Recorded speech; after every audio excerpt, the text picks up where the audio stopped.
Welcome to the AFR Saints channel, where we provide you daily content on your favorite team, the New Orleans Saints. Do us a favor and hit that subscribe button. Be sure to leave your comments below and smash that like button. Who dat? Another few days of camp brought a few more injuries. Peyton Turner missed practice with a toe, although he's got a toe. I don't know if you know he had a toe. Peyton Turner's got a toe. Just one?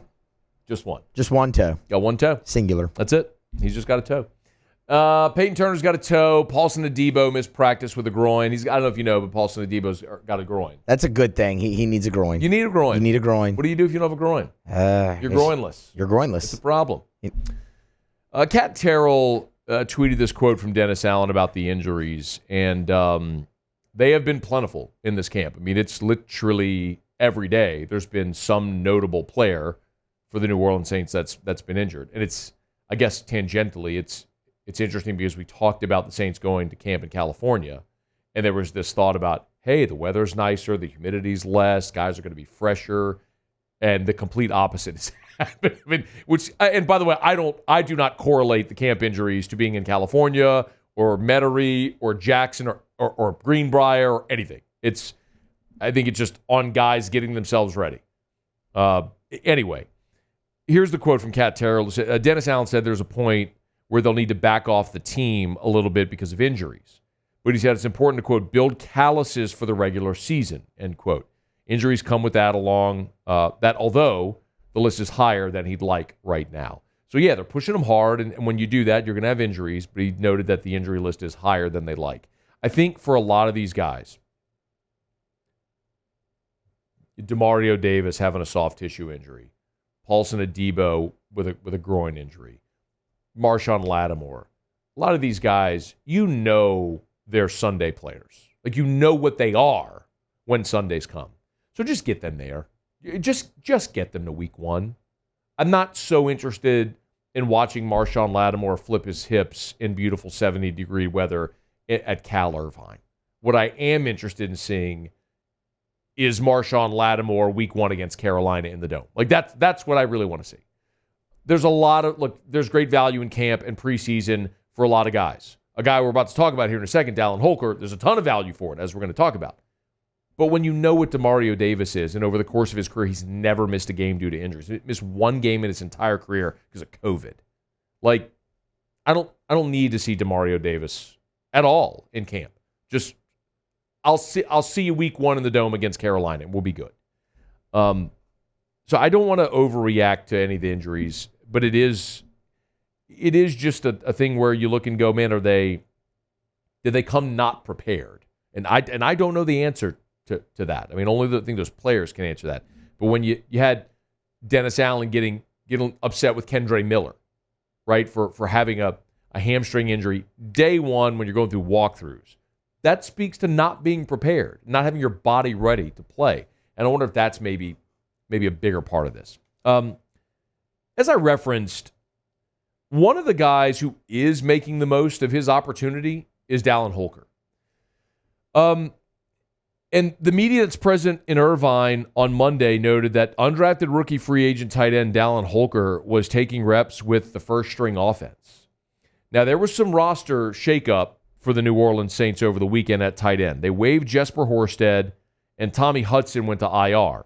So as a result, the Saints added two more tight ends. They signed Kevin Rader, who's played in 35 career games with 4 starts. Rader primarily with the Steelers. And then Mason Fairchild is a UDFA this year out of Kansas.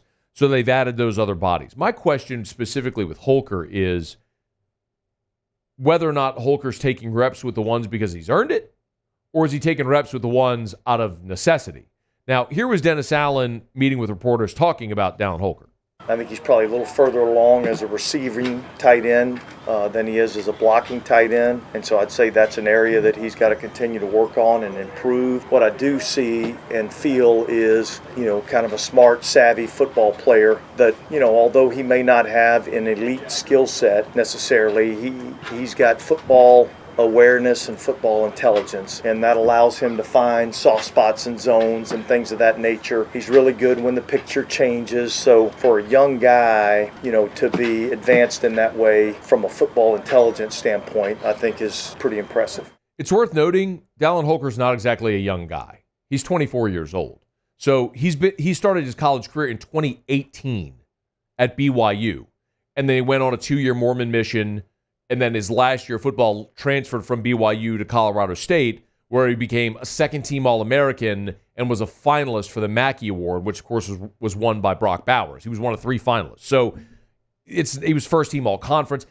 He's a very good player and was a very good college player, and is also 24 years old and is just more advanced and experienced and mature because he's 24. I mean, he started his college career in 2018, man. I mean, remember the year when LSU opened up against Miami?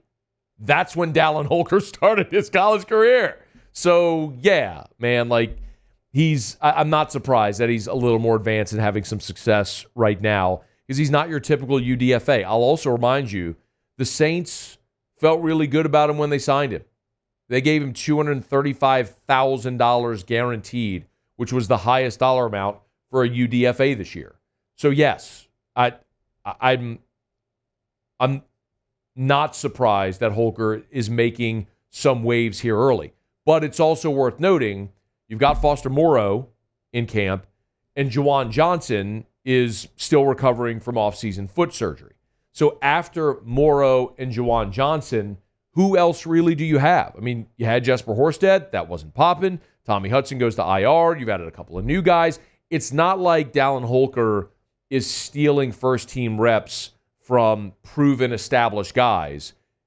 I think they're maybe pushing to see what he's capable of doing at this point in his career because they made you lean on him. You heard DA say it there. Not as far along as a blocker, much better as a pass catcher, which he certainly was very good at Colorado State and at BYU during his college career, but maybe an option in Clint Kubiak's offense where he does kind of like a more prototypical tight end, as we've talked about. And he does resemble that more than, say, Juwan Johnson, who was a college wide receiver, at 6'6", at Penn State and Oregon, who then converted to sort of that pass-catching tight end once he got into the NFL. Just one worth keeping an eye on there is Dallin Hulker was taking some reps with the ones on Monday out in Irvine with the Saints.